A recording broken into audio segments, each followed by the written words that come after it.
autour de ça, commençais encore à méditer et j'ai compris comment nous devons marcher cette année. Alléluia. Alléluia. Amen. Alors voici le message ou le thème de cette année. L'année 2026, c'est l'année de manifester la réussite selon Dieu. L'année de manifester la réussite selon Dieu. L'année 2026, c'est l'année de manifester la réussite selon Dieu. Nous allons marcher selon ce thème. Beaucoup de messages, ou tout le message, les enseignements, les prédications vont être autour de ce message, de ce thème. Année de manifester la réussite selon Dieu. Vous savez, lorsqu'on parle de la réussite, il existe la réussite individuelle et la réussite collective. Amen. Il existe la réussite individuelle et la réussite collective. Et lorsque je parle de l'année de manifester la réussite selon Dieu, ça veut dire, ça va être de manière individuelle, mais aussi de manière collective. Et quand je parle de manière collective, ça veut dire ici à l'église, mais aussi dans vos familles à vous. Amen. Amen. Ça veut dire, la réussite de manière collective, ça doit d'abord être ici, à l'église, de manière collective, ensemble, mais aussi dans vos familles, en famille, parce que vos familles sont composées de plusieurs personnes, alors, de manière collective, il doit y avoir là la réussite, mais aussi de manière individuelle. J'aimerais nous inviter à lire des portions de Saintes Écritures qui va introduire le message d'aujourd'hui. Je ferai de mon mieux d'être vraiment très bref afin que nous puissions retourner dans la prière. Amen. Je nous inviterai à lire avec moi Josué chapitre 1er, du 1er verset au 8e verset. Le deuxième texte, ça va être dans Genèse chapitre 11, du 1er verset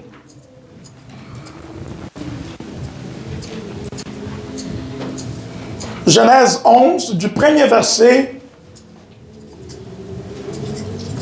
au 8e verset. Commençons d'abord avec Josué. Josué, chapitre 1er, du 1er verset au 8e verset. Je lis au nom de Jésus. Est-ce qu'on peut se tenir debout pour honorer la parole de Dieu, s'il vous plaît? Merci beaucoup. Je lis au nom de Jésus pendant que vous m'accompagnez. La Bible dit: après la mort de Moïse, serviteur de l'Éternel, l'Éternel dit à Josué, fils de Nun, serviteur de Moïse: Moïse, mon serviteur, est mort. Maintenant, lève-toi, passe ce Jourdain, toi et tout ce peuple, pour entrer dans le pays que je donne aux enfants d'Israël. Tout lieu que foulera la plante de votre pied, je vous le donne, comme je l'ai dit à Moïse.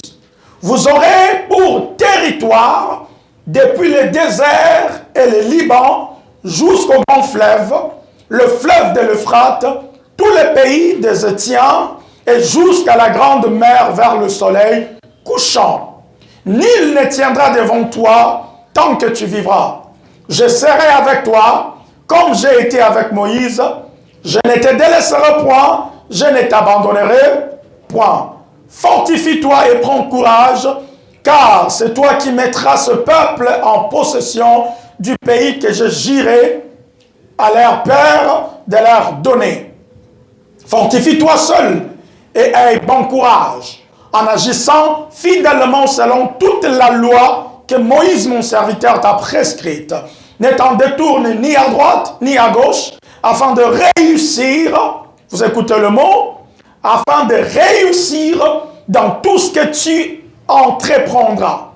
Que ce livre de la loi ne s'éloigne point de ta bouche, médite-les jour et nuit pour agir fidèlement selon tout ce qui est écrit. Car c'est alors que tu auras du succès dans tes entreprises, c'est alors que tu réussiras.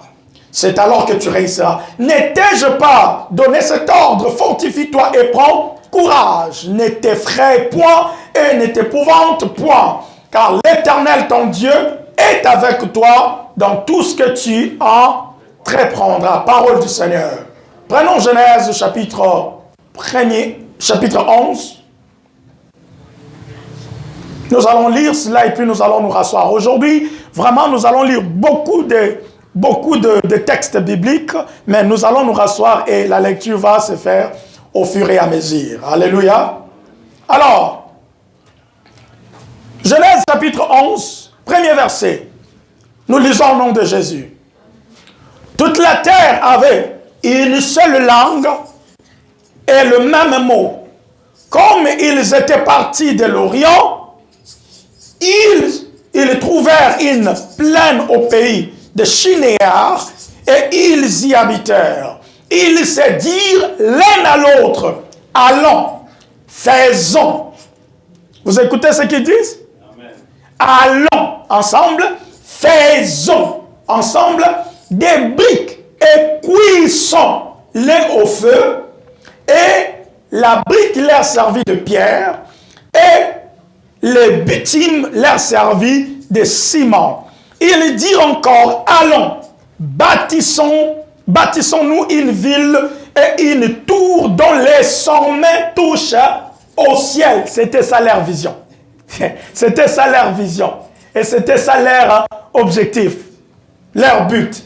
Il dit, dont les sommets touchent au ciel. Et faisons-nous un nom, afin que nous ne soyons pas dispersés sur la face de toute la terre. L'Éternel descendit pour voir la ville et la tour que bâtissaient les fils des hommes. Et l'Éternel dit, voici, ils forment un seul peuple et ont tous une même langue. Et c'est là ce qu'ils ont entrepris. Maintenant, rien ne les empêche. Ça, c'est Dieu qui est en train de dire. Il dit, rien ne les empêcherait de faire tout ce qu'ils auraient projeté. Allons, descendons et la confondons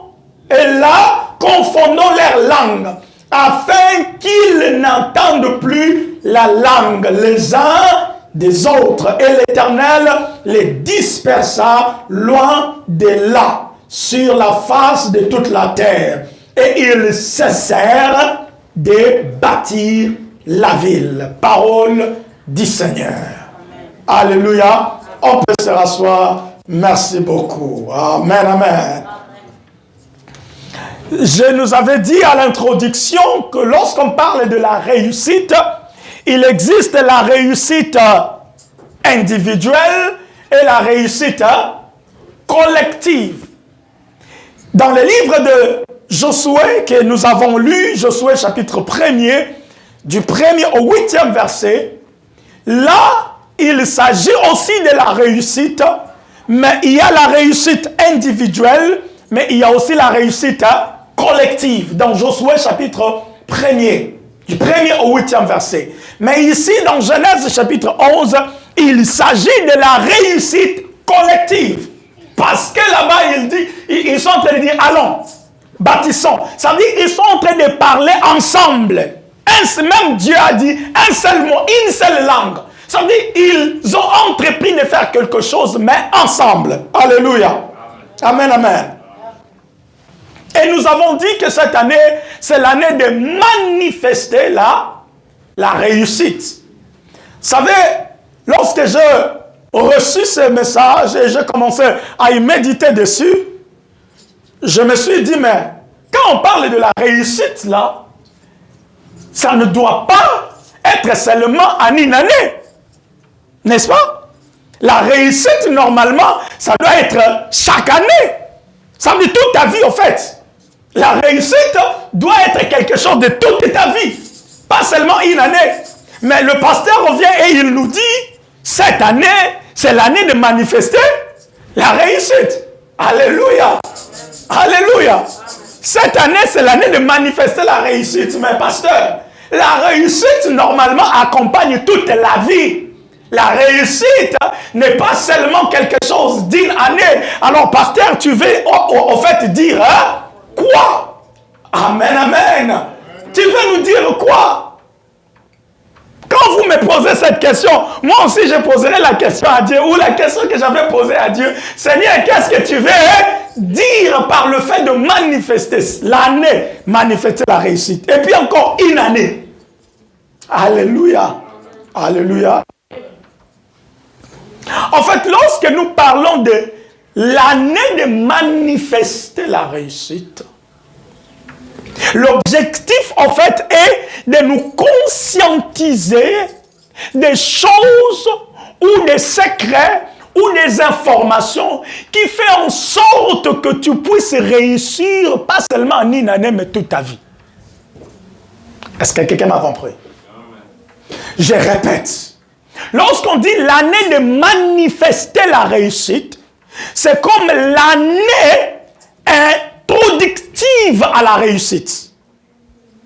L'année où nous allons apprendre, nous allons voir des choses qui feront en sorte que la réussite qui est en toi, parce que lorsqu'on parle de manifester quelque chose, il s'agit de quelque chose qui existe déjà. N'est-ce pas? Le mot manifester s'accompagne avec l'existence de quelque chose, mais qui est ou qui était invisible. Le verbe manifester veut dire rendre visible ou palpable ce qui était au préalable invisible. N'est-ce pas? Ce qui était au préalable invisible. Vous le manifestez, ça veut dire vous le rendez visible. C'est lorsque on accouche un enfant, cet enfant dans le ventre de sa mère était invisible. On savait que l'enfant est là, n'est-ce pas? On savait que l'enfant est là. Mais est-ce qu'on voyait l'enfant? Non. Mais l'enfant était là. Maintenant, le jour de l'accouchement, c'est à ce moment-là que la maman a rendu le bébé visible. Ça veut dire elle a manifesté ce qu'elle portait en elle. Alléluia. Ce qu'elle portait en elle. En fait, la réussite n'est pas quelque chose qui est en dehors de toi. Est-ce que quelqu'un me comprend? La réussite n'est pas quelque chose qui est en dehors de toi. La réussite est au-dedans de toi. Est-ce que quelqu'un me comprend? Ce n'est pas quelque chose que tu dois acquérir ça, je ne sais pas où. Non. Ce n'est pas quelque chose que tu vas acquérir ça dans le magasin ou dans le travail ou dans ta compagnie ou dans le business que tu fais. Non. La réussite est en toi. En fait, la Bible a sa définition de la réussite. Le monde aussi a sa définition de la... Est-ce qu'on me comprend? Le monde a sa définition de la réussite. Lorsque tu as beaucoup d'argent, le monde dit que tu as réussi. Mais peut-être devant Dieu, ce n'est pas la réussite. Est-ce que quelqu'un me comprend? Lorsque tu as la célébrité, le monde peut dire que tu as réussi. Lorsque tu as la popularité, le monde peut dire que tu as réussi. Mais peut-être pour Dieu, ce n'est pas ça la réussite. Est-ce que quelqu'un me comprend? En fait, tout le monde entre sur la terre avec la réussite. Est-ce que je parle à quelqu'un? Parce que je vais arrêter d'un moment. Aujourd'hui, je ne fais qu'introduire. Nous allons vivre, nous allons voir, nous allons apprendre de bonnes choses au travers de ces messages. Parce que lorsque le Seigneur a commencé à me parler de ces choses, j'étais comme, waouh! Waouh! Amen. C'est pourquoi, papa, zongela royana bakaye. Hein? Zongela royana kaye, hein? Moni kayo bana royana mwana, zongela. Ba enseignement ba nous allons milaïté. Et mkuse kaka. Mkuse kaka et puis to sambeli. Orientation to zui lo sambo, to resambela penza. Amen. To ko sambela. Na ko sambela na to bando zo moi lilo banzambe ndambu, ndambu, muke, muke, muke et puis on évolue comme ça. Puisque le Seigneur nous a dit que cette année, c'est l'année de manifester la réussite, donc nous allons réellement manifester. Ça veut dire la réussite est en nous. En fait, le Seigneur veut juste nous dire, nous rappeler. Le Seigneur est venu nous rappeler, en fait, de quelque chose qui est en nous, mais que nous ignorons. Alléluia. Quelque chose qui est en nous, mais que nous ignorons. Nous pensons que la réussite, nous allons la voir comme d'un bâton magique. Non. Amen, amen. Amen. Donc la réussite est en toi. La réussite n'est pas en dehors de toi. Alors, je vais nous proposer quelques définitions de la réussite individuelle selon la Bible, à la lumière de la Bible. Et nous allons nous limiter par là et nous allons prier. C'est l'introduction. Ne vous attendez pas à beaucoup de choses. Amen, amen. Mais pour ceux qui sont en train d'écrire, je vais nous proposer quelques définitions du mot réussite selon la Bible, selon Dieu. Et puis après, nous allons prier. Voici la première. Lorsqu'on parle de la réussite, il s'agit de quoi? La réussite, c'est la concrétisation d'une vision acquise de Dieu.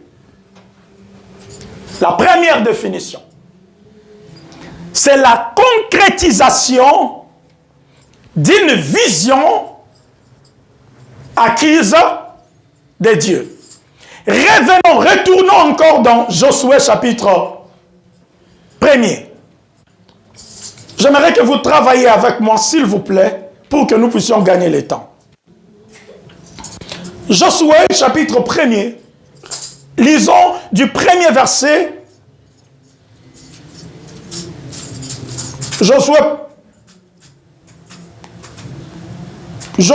chapitre 1er, du premier verset jusqu'au... Allons-y un peu jusqu'au 4e verset. Qu'est-ce que la Bible dit?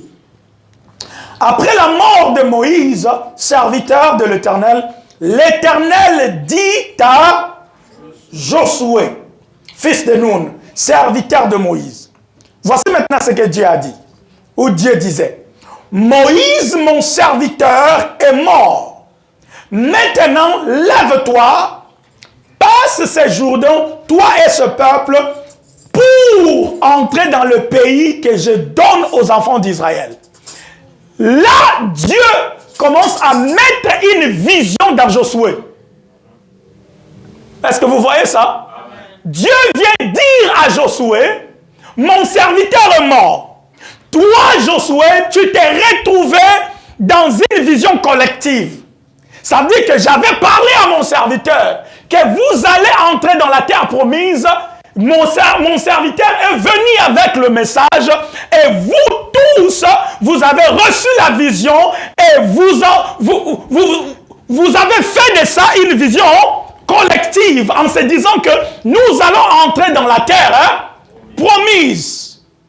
Tu étais dans cette vision collective. Mais maintenant que mon serviteur est mort, mon serviteur est parti, c'est toi qui prends la relève et je viens, moi, maintenant te donner une vision individuelle que toi, tu vas transmettre aux... Ça veut dire, je t'ai fait sortir de la vision collective, je t'ai fait entrer dans la vision individuelle. Alléluia. Est-ce que quelqu'un me comprend? Est-ce que quelqu'un me comprend? Il dit, mon serviteur est mort, maintenant lève-toi, passe ces jours de toi et tout ce peuple pour entrer dans le pays que je donne aux enfants d'Israël. Il dit encore, tous les lieux que foulera, ça veut dire, lorsque vous lisez ici jusqu'au verset 4, ce que Dieu est en train de dire, ce que Dieu est en train de faire, il est en train de semer une vision à Josué. Est-ce qu'on me comprend? Il est en train de mettre une vision à Josué.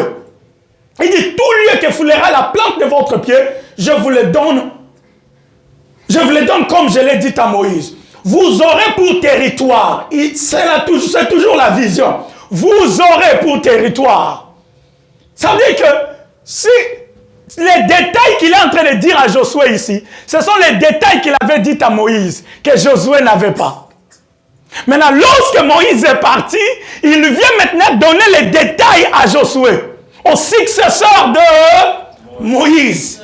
Il dit, tout lieu que foulera la plante de votre pied, je vous le donne, comme je l'ai dit à Moïse. Vous voyez maintenant ce que je viens de dire, comme je l'ai dit à Moïse. Ça dit, makamwa lobela yi Moïse, yango sikwa yoko zongela ngwe pa Josué. Mais tant que Josué zay na bon Moïse, abanena alobi ayibisa ki Josué était. Alléluia. Ayibisa ki Josué était. Il vient dire, vous aurez pour territoire, depuis le désert de Liban jusqu'au grand fleuve, le fleuve de l'Euphrate, tous les pays des Étiens jusqu'à la grande fleuve, des Étiens jusqu'à la grande mer, vers le soleil couchant. Et puis il commence à donner les assurances à Josué. Il vient d'abord, il donne la vision. On se limite juste dans le verset 4. Il donne la vision. Ça veut dire que si vous lisez le texte ici du premier verset au 8e verset, vous allez voir que Dieu donne d'abord la vision. Il donne les assurances qui doivent accompagner cette vision. Et puis il donne aussi des principes ou des lois que Josué doit obéir. Il y a beaucoup de vérités ici que nous allons voir en évoluant. Mais ici, je nous ai juste dit que lorsqu'on parle de la réussite, il s'agit de quoi? Il s'agit de la concrétisation d'une vision acquise de Dieu. Vous savez que lorsque Dieu te promet quelque chose, il glisse en toi une vision. Est-ce que quelqu'un me comprend? Ça veut dire que quand Dieu...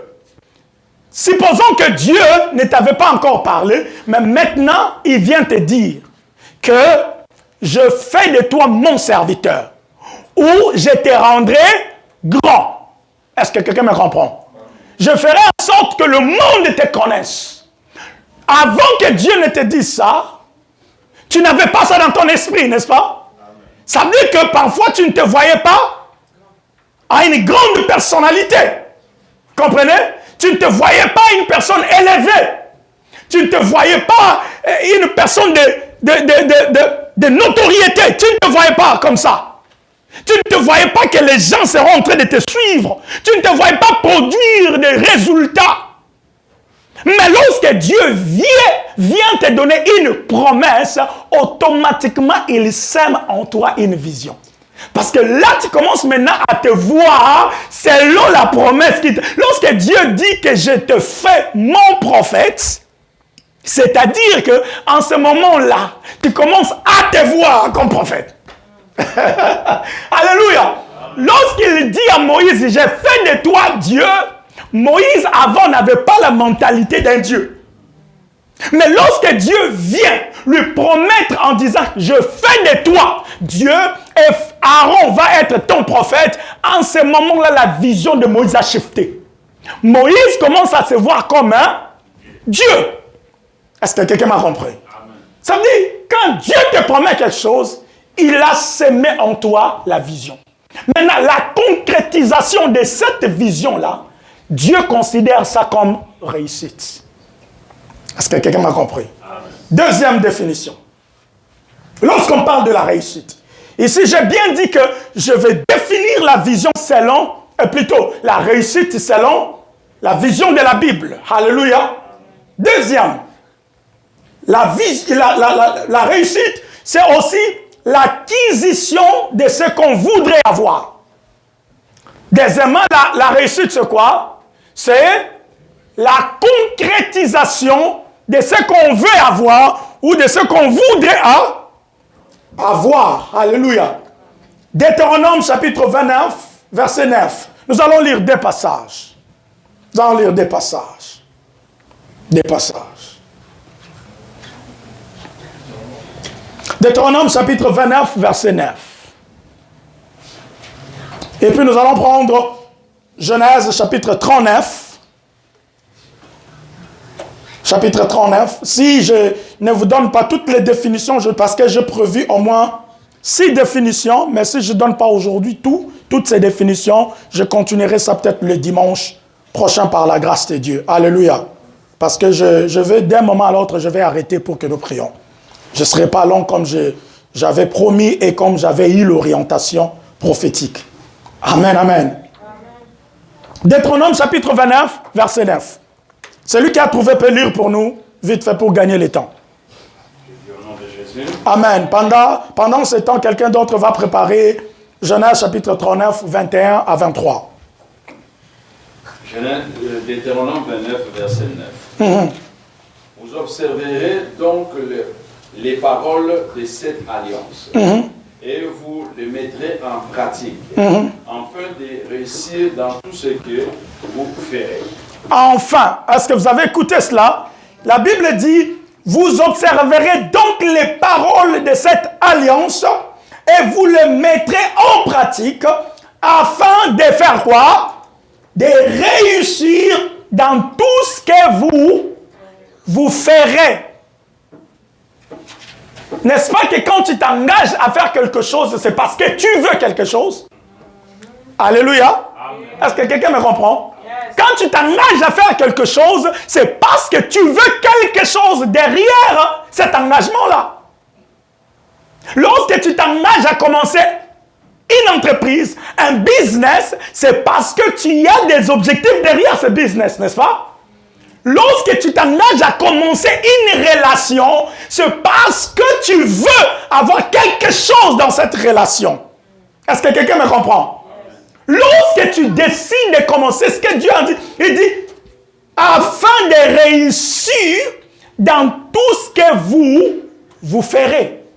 Dans tout ce que vous ferez. C'est-à-dire que quand tu commences à faire quelque chose, ce que tu es en train de poursuivre d'une manière ou d'une autre, là, la réussite, selon Dieu. Vous savez que même le voleur, lorsqu'il part voler, il poursuit la réussite. Mais une réussite macabre, une mauvaise réussite. Toute réussite sur la terre n'est pas réussite. Est-ce que quelqu'un me comprend? Toute réussite sur la terre n'est pas réussite. C'est pourquoi n'envie pas les gens. Est-ce que quelqu'un me comprend? N'envie pas les gens. N'envie pas ce qui semble réussir. Tu ne sais pas ce qui est caché derrière ce que toi tu appelles réussite. Tu ne sais pas. Tu ne sais pas. Alléluia. Reste dans la vision de ton Dieu. Même quand ça semble comme si ça ne marche pas. Reste dans la ligne de ton Dieu. Est-ce que quelqu'un me comprend? Même si ça semble difficile, même si ça semble compliqué, tu sais que par moment, Dieu peut permettre à ce que tu deviens stérile pour voir ton attitude envers lui. Lui-même, il peut permettre à ce que... Lui-même, il peut te rendre stérile. Tu fais comme ça, ça ne marche pas. Tu montes avec cette stratégie, ça ne marche pas. Tu entres comme ça, tu fais comme ça, tu fais... Tout ce que tu fais, tu te dis, mais c'est quoi le problème? Est-ce que c'est moi le problème? L'essentiel de ma famille, problème? Écoute, parfois tu appelles Dieu sorcier sans le savoir. Parce que ton problème a pour cause Dieu. Mais toi, tu taxes ton problème, sorcier. Ou cause de ce problème sorcier. Alléluia. Ne sois pas pressé de dire ou de pointer le doigt au sorcier. Alléluia. Tant et aussi longtemps, tu ne connais pas encore l'origine de ton problème, ne dis pas ou ne conclus pas que le sorcier de ma famille. Parce que peut-être ce n'est pas le sorcier de ta famille. Mais c'est Dieu qui est derrière ça. Job pouvait aussi dire, alléluia, Job pouvait aussi taxer son... Vous savez que le problème de Job, à l'origine, c'était Dieu. Vous comprenez? À l'origine, c'était Dieu. Parce que quand tu regardes la conversation du diable et de Dieu, qui a commencé la conversation? C'est Dieu. Alléluia. Lisez les livres de Job, vous verrez. Ça veut dire qu'un jour, Dieu, avec les êtres célestes, la Bible dit, le diable aussi apparu. Le diable aussi est venu. Et soudain, Dieu pose, c'est Dieu qui commence, il pose la question. Est-ce que quelqu'un me comprend? Amen. Dieu pose la question. Tu viens d'où? Le diable n'a même pas mentionné Job. Il dit, je viens de sillonner, vagabonder sur la terre. Et Dieu pose la question, as-tu vu? On dirait que ça m'a canné la Job. As-tu vu mon serviteur? En fait, le diable avait vu Job, mais il ne pouvait rien faire. Est-ce que quelqu'un me comprend? Il avait vu, mais il ne pouvait rien faire. Bien aimé, il y a des problèmes qui t'arrivent, ça n'a rien à voir avec le diable. Ça n'a rien à voir avec les sorciers. Dieu lui-même est l'auteur de ça. C'est pourquoi, quand tu traverses quelque chose de très difficile, écoute, cherche d'abord à savoir qui est l'auteur de ce problème. Qui est à l'origine? Est-ce le sorcier? Est-ce le diable? Est-ce Dieu lui-même? Amen, amen. Amen, amen. J'ai parlé de la deuxième définition de la réussite, n'est-ce pas? Alléluia. Dieu dit, afin de réussir, Deutéronome 29, afin de réussir dans tout ce que vous ferez. Bien aimé, quand tu t'engages dans quelque chose, tu poursuis la réussite. Mais pour atteindre cette réussite-là, selon Dieu, il y a des choses, il y a des recommandations que Dieu nous donne. Pour qu'en obéissant à cela, ainsi tu puisses palper la réussite que tu veux selon Dieu. Parce qu'il y a la réussite, comme j'ai dit, selon le monde, selon les diables, selon les sorciers, mais selon aussi Dieu. Et nous parlons de la réussite selon Dieu. Genèse 29. 39 plutôt, merci. On peut lire? Amen.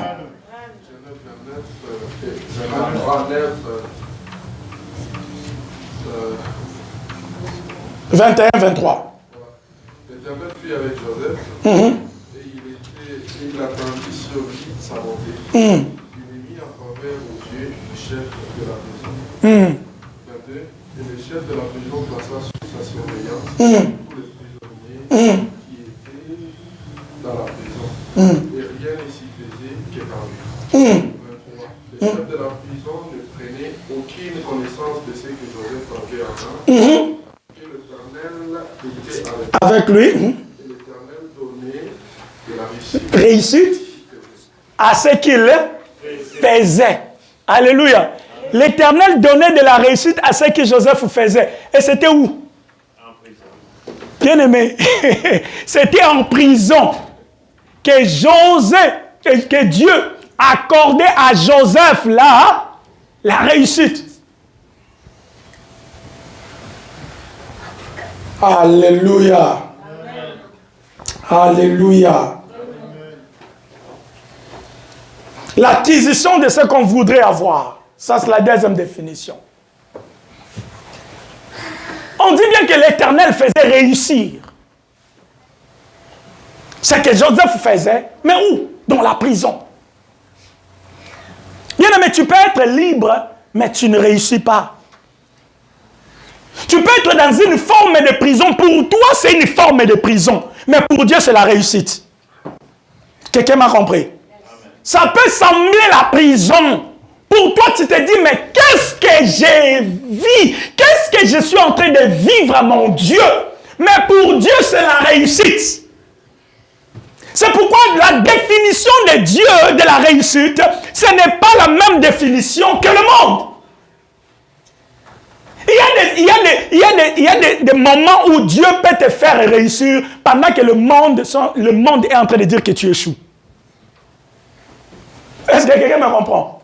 Alors que le monde peut en train de dire que tu échoues, mais pour Dieu, tu es en train de réussir. Parce que tu es dans sa volonté, parce que tu es dans son trajectoire, parce que tu es dans son plan. Joseph était dans le plan de Dieu. Joseph était dans le plan de Dieu. Joseph était dans le chemin de Dieu.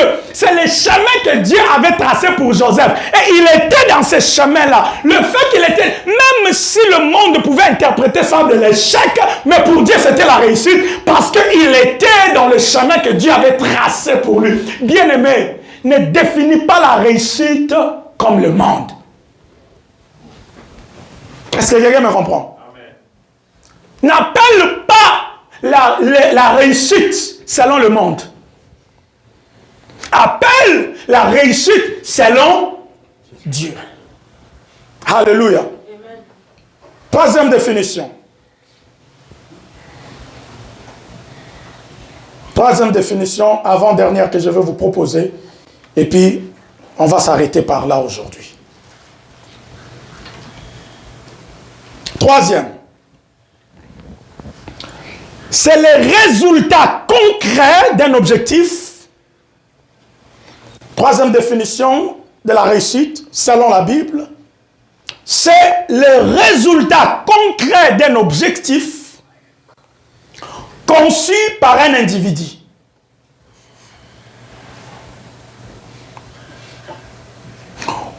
Ou la finalité satisfaisante d'un processus. Je répète pour ceux qui sont en train d'écrire et nous allons lire les textes bibliques. Je disais, la réussite, c'est aussi les résultats concrets d'un objectif conçu par un individu. Ça veut dire, lorsque tu conçois un objectif, alléluia, amen. Lorsque tu conçois un objectif, l'objectif, je peux donner un exemple. Tu veux commencer une entreprise, par exemple. Alléluia. Amen. Tu veux commencer une entreprise. Tu as ça dans ton esprit. Tu as conçu ton objectif. Tu as conçu cela. Et lorsque tu concrétises cet objectif-là, lorsqu'on peut voir cette entreprise-là, c'est-à-dire que tu as réussi. Est-ce que quelqu'un me comprend? Amen. Lisons la Bible. Genèse, chapitre 29, plutôt 24, 21 et puis 56. Nous sommes dans la troisième définition, j'avais dit, c'est le résultat concret d'un objectif conçu par un individu ou la finalité satisfaisant d'un processus. Est-ce que quelqu'un m'a écouté? La finalité satisfaisant d'un processus. Genèse 24. Merci beaucoup. Genèse 24, 21. L'homme a regardé avec étonnement et sans rien dire pour voir si l'Éternel faisait réussir son voyage. Pour voir si l'Éternel faisait réussir son voyage. Ou non. On va sauter 56 plutôt. 56. Il a répondu, ne me retardez pas, parce que l'Éternel a fait réussir mon voyage. Laissez-moi partir et que j'aille vers mon Seigneur. Et que j'aille vers mon Seigneur. Ne me retardez pas, puisque l'Éternel a fait réussir mon voyage. Voyage, c'est un processus, n'est-ce pas? Alléluia. Et dans ce processus, il avait un objectif. Ici, on parle, c'est le serviteur d'Abraham qui était allé marier Rebecca, en fait. Alléluia. Il était allé chercher la femme pour Isaac. Lorsqu'il est allé, et il ne savait pas parce que Abraham lui avait donné des conditions de ne pas trouver une femme pour Isaac là où il était. Il fallait qu'il aille dans son pays. Alléluia. Son pays d'origine. Où il y avait son frère, Nachor et les autres. Amen.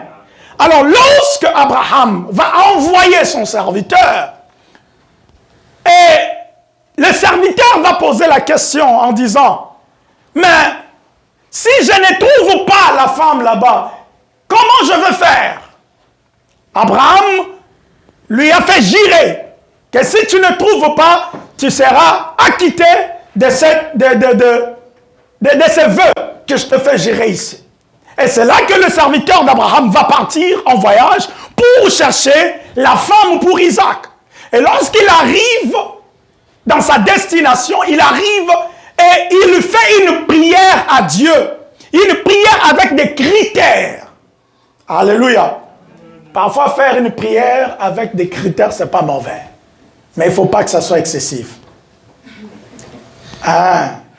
Parce que quand tu fais des critères excessifs, frère Otika la Monzemba. Alléluia. Amen, amen. Donc, il ne faut pas faire des critères excessifs. Lui, il est arrivé, et puis il a établi ses critères, il présente ça à Dieu, et ainsi soudain, Rebecca qui apparaît, vous connaissez bien l'histoire, n'est-ce pas? Rebecca qui apparaît, et Rebecca va répondre exactement aux critères de sa prière. Et c'est là que lorsque Rebecca répondait aux critères, ça veut dire que le critère était de puiser l'eau, de donner d'abord au serviteur, mais aussi de puiser l'eau et de donner au chameau. Chameau. Faire boire les chameaux, ce n'est pas facile. Ce n'est pas du tout facile. Ça veut dire, ce n'est pas facile. Alors, lorsque Rebecca commence à répondre aux critères, il s'est rendu compte que, ce que j'avais demandé à Dieu est en train de s'accomplir. Et lorsque tout ce qu'il avait placé comme critère a été accompli, alors là, il s'est rendu compte que l'Éternel a fait réussir son voyage. En fait, il avait placé des objectifs clairs où il avait commencé un processus. Le processus, c'était le processus du mariage. Alléluia. Il a commencé ce processus et jusqu'au final de ce processus, il s'est rendu compte que ce qu'il avait demandé, ce qu'il voulait, c'est ce qui est arrivé. Et la Bible emploie le mot réussite. Réussir. Il dit, je vois que l'Éternel est en train de faire réussir mon voyage. Alléluia. 4e définition, la dernière que je vais donner maintenant, et puis 4e. Voici la 4e définition de la réussite. Cette définition, ça pourrait être un peu philosophique, mais je vais expliquer ça. Alléluia. Lorsqu'on parle de la réussite, il s'agit de la manifestation concrète du potentiel des semences en nous. Est-ce que quelqu'un a compris? C'est court. Je n'ai pas voulu vous bombarder avec des définitions kilométriques parce que 2026, il faudrait que, voilà, on change un peu. Alléluia. Parce qu'on m'a toujours taxé de papa. Toi, tes définitions, quand tu donnes, oui, on a envie d'apprendre, mais c'est compliqué. Amen. Alors, je suis en train d'y travailler. Merci pour vos remarques parce que ça nous permet aussi de nous améliorer. Amen. Donc, quand tu as une remarque, viens voir ton père. N'aie pas peur. Viens me voir. Alléluia. Viens me voir et on va y travailler. Alors, je disais, 4e définition, c'est quoi? C'est la manifestation concrète du potentiel des semences en soi.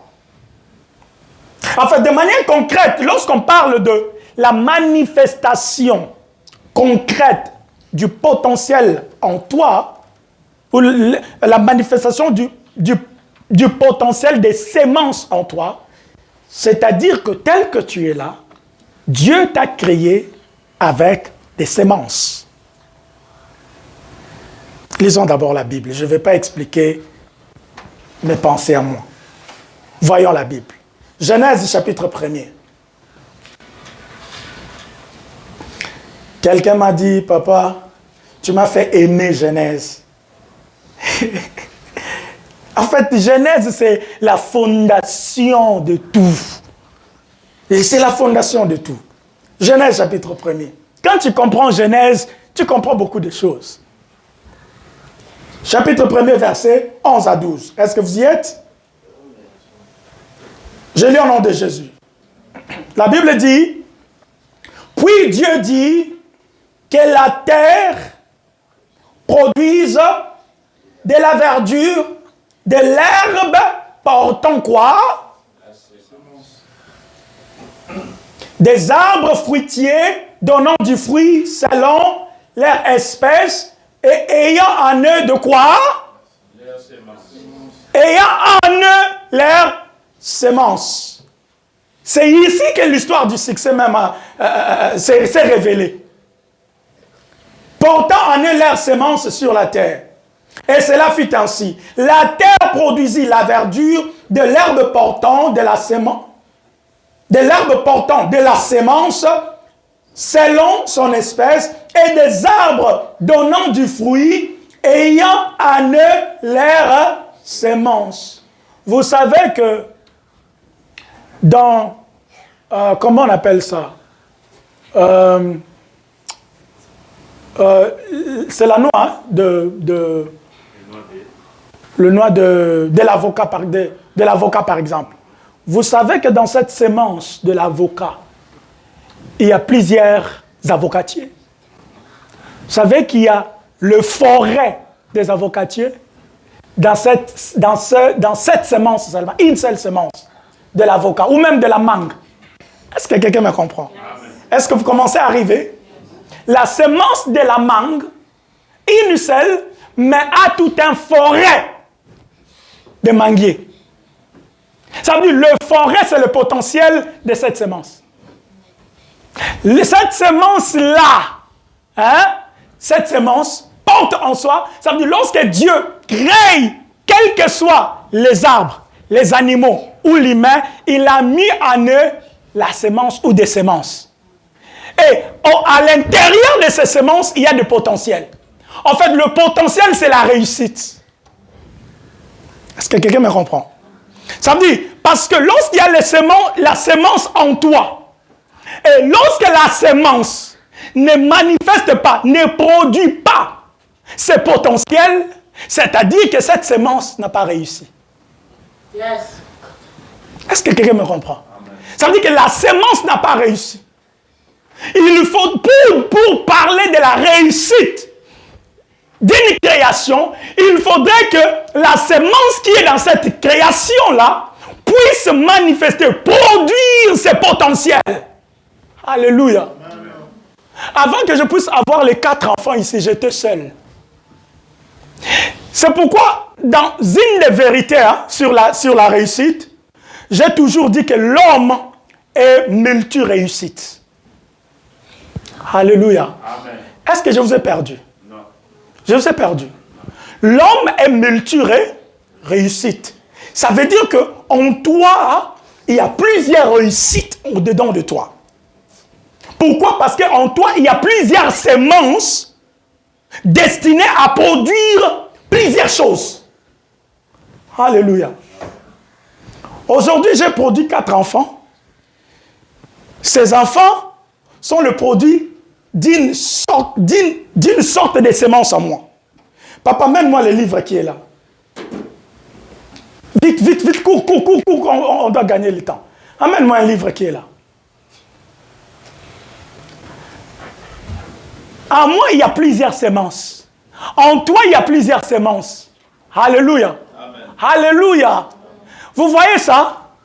C'est aussi le potentiel d'une semence intellectuelle. Le cerveau. Est-ce que quelqu'un me comprend? Amen. Le cerveau. Ça veut dire que une des semences en moi a produit les enfants, mais ça ne peut pas produire les livres. Mais une autre forme de semence à moi a produit les livres, mais qui ne peut pas produire les enfants. Est-ce que quelqu'un me comprend? Amen. Ça veut dire, ça là, c'est une réussite. En fait, les gens confondent la réussite et le succès. Pour avoir le succès, il faut qu'il y ait d'abord la réussite. Est-ce que quelqu'un me comprend? Pour qu'il y ait le succès, il faut. Parce que c'est la réussite qui conditionne le succès. Tout succès qui n'est pas le produit d'une réussite, c'est diabolique. Amen. Est-ce que je suis en train de parler à quelqu'un? L'année de manifester quoi? La réussite. Alléluia. Ce sont des choses qu'il faut apprendre pour que cette réussite-là soit manifeste. Tout succès qui n'est pas produit d'une réussite, c'est diabolique. Il y a des gens qui ont du succès, mais qui n'ont rien produit. Alléluia. Dans la réussite, il y a la production. Tu ne peux pas dissocier la réussite et la production. Pour qu'il y ait la réussite, il doit y avoir la production. C'est la production qui montre, qui révèle que tu as réussi. Dépendamment des semences que Dieu a mis en toi. Chaque personne a une semence ou des semences. Alléluia. La grâce, le don, le talent de chanter, c'est une semence. Est-ce que quelqu'un me comprend? La grâce de jouer à la musique, c'est une semence. Le talent de tresser les cheveux, c'est une semence. Est-ce que quelqu'un me... Le talent de faire le business, de gérer le business, c'est une semence. Mais tant aussi longtemps cette semence-là ne manifeste pas ses potentiels, on ne peut pas parler de la réussite. À partir du moment où la semence commence à manifester ce potentiel, là on commence à parler de la réussite. Alléluia. Amen. Tu peux réussir sans être célèbre. Est-ce que l'Église est en train de comprendre ces choses? Est-ce que quelqu'un me comprend? Tu peux réussir selon Dieu sans être célèbre. C'est pourquoi j'ai dit la définition de la réussite selon le monde est différente de la réussite selon... Alléluia. Tu peux réussir sans être célèbre, sans être renommé. Mais devant Dieu, tu as réussi. Amen, amen. J'avais dit, je vais me limiter par là. Je crois que j'entrerai en profondeur de ça le dimanche prochain. Mais je crois que ce que j'ai déjà donné, vous avez compris. Lorsque Dieu crée l'homme, il dit, créons l'homme à notre image et selon notre ressemblance. Pour qu'il domine. Et puis après, le verset 28, il dit, soyez féconds. Mais attendez, quand Dieu dit, sois fécond, pourquoi Dieu va dire à l'homme, sois fécond? S'il n'avait rien mis en lui, pourquoi il te dirait, sois fécond? Parce que dans la fécondité, il y a la production en fait.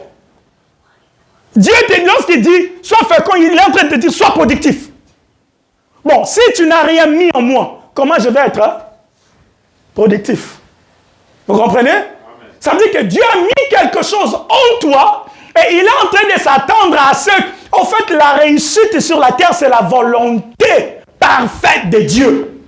Réussir sur la terre. Dieu s'attend à ce que nous puissions réussir. Alléluia. Dans toutes les semences que Dieu a mis en nous, il y a toujours des semences principales qui manifestent réellement le potentiel que Dieu voulait que tu manifestes sur la terre. Quelqu'un m'a compris? Amen. Tu as plusieurs semences, mais dans toutes ces semences-là que Dieu a mis en toi, il y a toujours la semence phare. Quand je parle de la semence, en fait, je suis en train de parler d'un don inné que Dieu a mis en toi. D'un talent, d'une grâce que Dieu a mis en toi. Ces dons-là, cette grâce-là, ces talents-là, que Dieu... Vous savez que même quand on parle de l'appel, oh Dieu m'a appelé dans le ministère là, c'est inné. Sur la terre, Dieu ne fait que confirmer. Alléluia. Personne ne vient sur la terre et rencontrer les choses sur la terre. Non.